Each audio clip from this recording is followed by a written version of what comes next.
भर्तृहरि जी के मन में एक बात थी कि संसार का सबसे बड़ा सुख क्या है? बोले काम सुख।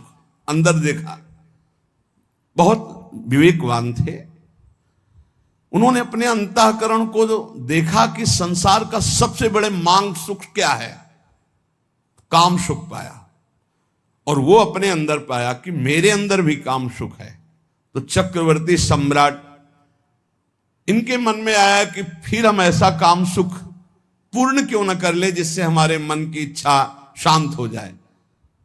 तो उन्होंने, चक्रवर्ती का मतलब होता है कि बहुत से राजाओं के ऊपर जो बादशाह, उन्होंने पूरे अपने देश में सब सुंदरियां आवे और मैं उनमें से देखकर उनका वर्ण करूंगा। तो विश्व की सुंदरियां सब एकत्रित हुई, उनके माता पिता सब लाए, क्योंकि महाराज भर्तृहरि जी वर्ण करेंगे पत्नी रूप में। सबको देखा, एक पिंगला नाम की सर्वांग सुंदरी भर्तृहरि जी की वहां जम गई और कहा कि आप मुझे अपने पति रूप में स्वीकार करेंगे। तो उसने कहा हमारा अहोभाग्य। बहुत भागवतिक रीति से जो शास्त्रीय पद्धति है, पाणिग्रहण संस्कार हुआ। अब ये तो जो भागवतिक पुरुष होते हैं उनके स्वभाव में कुछ अलगाव होता है संसारिक पुरुषों से। वो जिस पे लगेंगे एकदम तन्मय होके लगेंगे, जिस पे लगेंगे। अगर वो भोग में भी लग गए तो उनके जैसा कोई नहीं होगा। आसक्त पुरुष मतलब ऐसा कोई विषयी पुरुष नहीं होगा, स्वभाव होता है।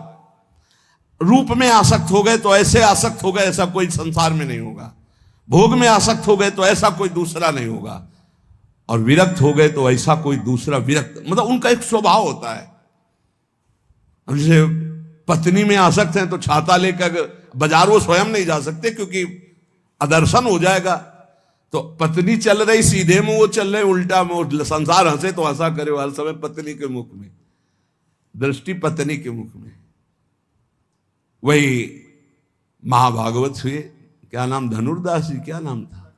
धनुर्दास जी नाम था। बहुत बड़े महापुरुष हुए फिर, क्योंकि वो सीधा आसक्ति रंगनाथ जी से।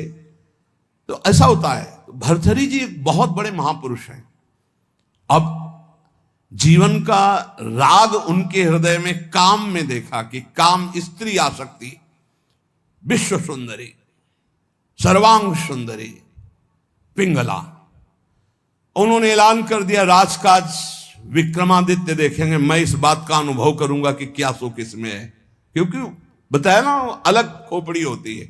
जो भागवतिक महापुरुष होते हैं उनका चिंतन ही अलग होता है। बड़ी ही सुंदर पत्नी बिल्वमंगल जी की, पातिव्रत धर्म से, एक बार नहीं देखा। वो आसक्त चिंतामणि में तो आसक्त अलग खोपड़ी होती है। अब रात दिन केवल महाराज भर्तृहरि और पिंगला, और हर खान पान की व्यवस्था, बस पर्दे के अंदर सामग्री रख दो, जाओ। कोई प्रश्न उत्तर नहीं, कोई राष्ट्र की बात नहीं, कोई समाज की बात नहीं। ये अनुभवी जैसे वैज्ञानिक नहीं होते कि जब जिस विषय का शोध करना होता है तो बस उसी में पूरा चित्त लगा देते हैं।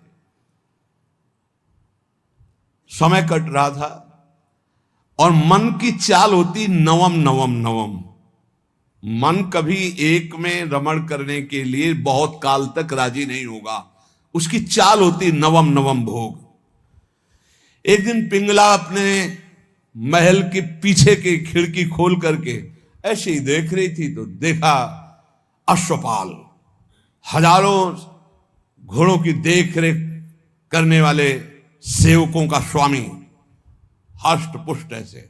अचानक दृष्टि उसकी पड़ी तो उसने ऐसे नमन किया, क्योंकि महारानी देखते ही आसक्त हो गई पिंगला। अब विचार कीजिए, चक्रवर्ती सम्राट महाराज भर्तृहरि से भला वो अश्वपाल किस योग्य, चित्त पूरा आसक्त। अब मिलन शुरू हो गया और राजकाज विक्रमादित्य को दे दिया था। विक्रमादित्य बहुत प्रवीण थे। उन्होंने कहा कि शास्त्र प्रमाणित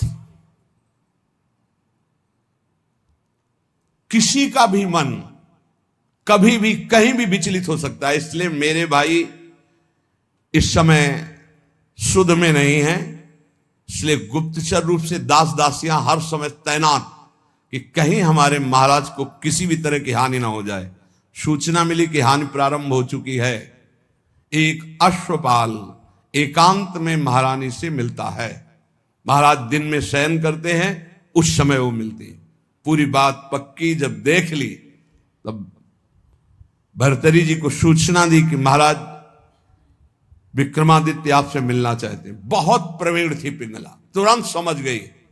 हमें लगता है हमारी बात उन तक पहुंच गई। तो उनका महाराज मैं आपके भाई की एक बात कहना चाहती हूं कि उनकी दृष्टि हमारे ऊपर बहुत गलत है। तो उनका महल से तो निकलती नहीं, गलत कैसे हो गई? तो उनका खिड़की पे खड़ी थी, वो घोड़ों की देख रेख करने वाले अश्वपाल के पास गए थे, वहां से मुझे देखा तो फिर मुझे बुलाया, मैं उनसे गए, उनके पास गई। उनका इरादा ठीक नहीं था, इसलिए हमने कुछ कड़वे वचन कहे, क्षमा करें आपके भाई हैं लेकिन उनकी आदत बहुत खराब है। तो उनका ऐसा विक्रमादित्य कर सकता है? जान न जाए, ये भगवान की माया विचित्र है। विक्रमादित्य बोले भ्राताश्री आपके साथ छल हो रहा है। बोले हाँ मुझे पता है छल हो रहा है, तुम्हारे जैसा नीच भाई होगा तो छल क्यों? यही बताने आए हो ना कि पिंगला आचरणहीन है। भाई आपको पता है? बोले पता है हमें कि तू आचरणहीन है। मेरा आदेश है कि ऐसे भाई को नगर से निष्कासित कर दिया जाए, कभी हमारे नगर में मुंह मत दिखाना। इतने आसक्त थे पिंगला पे भर्तरी जी महाराज। विक्रमादित्य कुछ बोल ही नहीं पाएगी। ये क्या, बड़े बड़े जो मंत्री थे उन्होंने बोलने की हिम्मत नहीं रह गई कि जब भाई के प्रति ऐसा इनका, तो कोई नहीं बोल पाया और निकाल दिए गए। पर मंत्रियों ने उनको सुरक्षित रखा। एक दिन जब असलियत का पता चलेगा तब ये रोएंगे, उसी समय मैं आपको सामने पेश करूंगा। अब भगवान कोई ऐसा ना सोचे कि पाप कर्म दबा रहेगा, वो ऊपर उठता है, अपना प्रभाव दिखाता है। एक नगर का ब्राह्मण गरीब तपस्या कर रहा था महाराज देवराज इंद्र की मंत्र से, उनकी इस बात के लिए कि मुझे धन मिले, मैं गरीब हूं, जिससे हमारा परिवार सुखी हो जाए। बहुत तप किया तो देवराज इंद्र प्रकट हुए, कहा ये अमर फल लीजिए, और अंतर ध्यान हो गए। वो बात करे करे तेरे अंतर ध्यान, तो उनका अमर फल लेके क्या करूं? वैसे दरिद्र गरीब ब्राह्मण हो, अमर होकर के क्या करूंगा? तब विचार आया कि अगर ये अमल फल महाराज भर्तरी को पवा दे तो धर्मात्मा वीर राजा वो अमर रहेगा, हमारे देश की सुरक्षा होगी और मुझे धन मिल जाएगा। ये अच्छा लगा। वो गए, महाराज की जय जयकार हो। पहले राजाओं के दरबार में या महल में ब्राह्मणों के लिए, ऋषियों के लिए, महात्माओं के लिए निषेध नहीं था, उनके लिए नहीं था कि हम आज्ञा लेकर आए। अंदर प्रवेश किए, नजदीक दासी ने कहा कि कोई विप्र देवता पधारे। उठकर प्रणाम किया, कैसे आगमन हुआ, आज्ञा कीजिए। उनका प्रभु मुझे ये तपस्या के द्वारा अमर फल मिला है और ये मैं आपको पवाना चाहता हूं, इसके बदले में धन चाहता हूं। आदेश कर दिया जितना इनको धन चाहिए दे दिया जाए। अमर फल लिया और विचार किया मैं खा के क्या करूंगा अमर होके, क्योंकि मेरी आसक्ति तो पिंगला पे है। पिंगला से कहा तुम अमर फल खा लो, जब तक मैं जीवित रहूंगा तब तक तुम्हें देखता रहूंगा। पिंगला ने कहा ऐसे थोड़ी अमर फल खाया जाता है, स्नान करके मंत्रानुष्ठान करके लाओ हमें। तो उनका नहीं, पालो मेरे सामने। बोले तो इतना विश्वास नहीं है। अब बस प्यार में तो दम होती है, नहीं विश्वास पक्का है तो आप निश्चिंत रहिए। पिंगला ने सोचा मैं क्या करूंगी खा के, मेरा दोस्त अगर पालेगा अश्वपाल वो बढ़िया। एकांत में मिली अश्वपाल को, क्योंकि कांटा विक्रमादित्य थे, वो तो नगर निष्कासित हो गया, बिल्कुल स्वतंत्रता थी। महाराज इस रास्ते से बेशुद्ध थे। अश्वपाल ने उस अमर फल को लिया तो उसने विचार किया कि मैं क्या करूंगा। और महाराज की नृत्यांगना ऐसी सुंदर थी जिससे आसक्ति थी। मिला और कहा देखो ये अमर फल मुझे मिला है, आप पालोगी तो जब तक मैं जीवित रहूंगा आपको देखता रहूंगा, मिलता रहूंगा। ठीक है। नृत्यांगना ने सोचा जिसके दरबार की मैं नृत्यांगना हूं, अगर वो महाराज अमर रहेंगे तो हमारा जीवन सार्थक रहेगा और महाराज मुझे बहुत सम्मान देंगे जब मैं अमर फल दे दूंगी। उसने प्रार्थना करवाई कि आपके दरबार की नृत्यांगना मिलना चाहती है आपसे। बुला लिया, कहा महाराज ये अमर फल। महाराज ने कहा तुझे अमर फल कहां से मिला?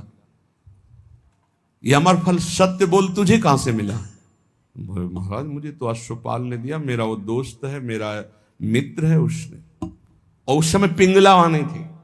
तुरंत अमर फल लिया और बोले तुम्हें जो संपत्ति चाहिए हम देंगे, कल हम दरबार में आते हैं। दरबार में गए, सब सभा एकत्र, वर्षों के बाद आज दरबार में आए थे। तब उन्होंने कहा बुलाया जाए जिसको अश्व पर जो घोड़ों की सेवा में आया। सत्य बोला तो तुझे माफ कर देंगे। बोल इस फल को पहचानता है? हाँ सर, यह अमर फल है। तुझे कैसे मिला? सत्य बोलना, अगर झूठ बोला तो उनका अगर हमारे प्राण माफ किए जाएं तो बिल्कुल सभा में कहता हूं कोई दंड नहीं मिलेगा। उनका महारानी पिंगला ने दिया है। ठीक है, जाओ बुलाओ पिंगला। अब वो तो सज धज के आ रही थी कि आज दरबार में पार्श्व में विराजमान होंगी सिंहासन। गए कटघरे में खड़ी हो करो, और तलवार निकाला और कहा देखो मेरे देश के विप्र ने तपस्या की थी, अमर फल दिया था, इनको पवाया था, ये अमर है और मैं काटूंगा, ये मरेगी नहीं। ये अरे महाराज क्यों? क्या तुझे अमर फल पर विश्वास नहीं? सर झुका दे। कहां है वो अमर फल? सत्य बोल तो तुझे माफ करो। बोले अश्वपाल को दिया था। क्या मेरे से श्रेष्ठ है अश्वपाल? मैं चक्रवर्ती सम्राट भर्तरी तेरे योग्य नहीं रहा? धिक्कार है ऐसी बात। तभी कह रहे यदा किंचित व्योहम द्विपयु मदांधा संभवम। मैं मदांध हो गया था, अपने को ज्ञानी समझता था, अपने को बलवान समझता था, अपने को राजा समझता। उसी समय भर्तरी जिनका धिक्कार है। मैं चक्रवर्ती सम्राट, मुझसे पिंगला तृप्त नहीं, पिंगला से अश्वपाल तृप्त नहीं, अश्वपाल वैश्या से प्रेम करता। धिक्कार है। कहां प्यार है, कहां अपनापन है? और मुकुट उतार के रखा और कहा कि आज अगर विक्रमादित्य होते तो मुझे ये चिंता नहीं होती कि मेरे राज्य का क्या होगा। तब मंत्रियों ने कहा आप महाराज निश्चिंत रहें, व्यवस्था पूरी, विक्रमादित्य सुरक्षित है। तो उनको यहां विराजमान करो, मैं एक क्षण भी ऐसे प्रपंच में नहीं टिकूंगा। महावैराग्यवान होकर भर्तरी जी के श्लोक बैरागियों के अमृत है।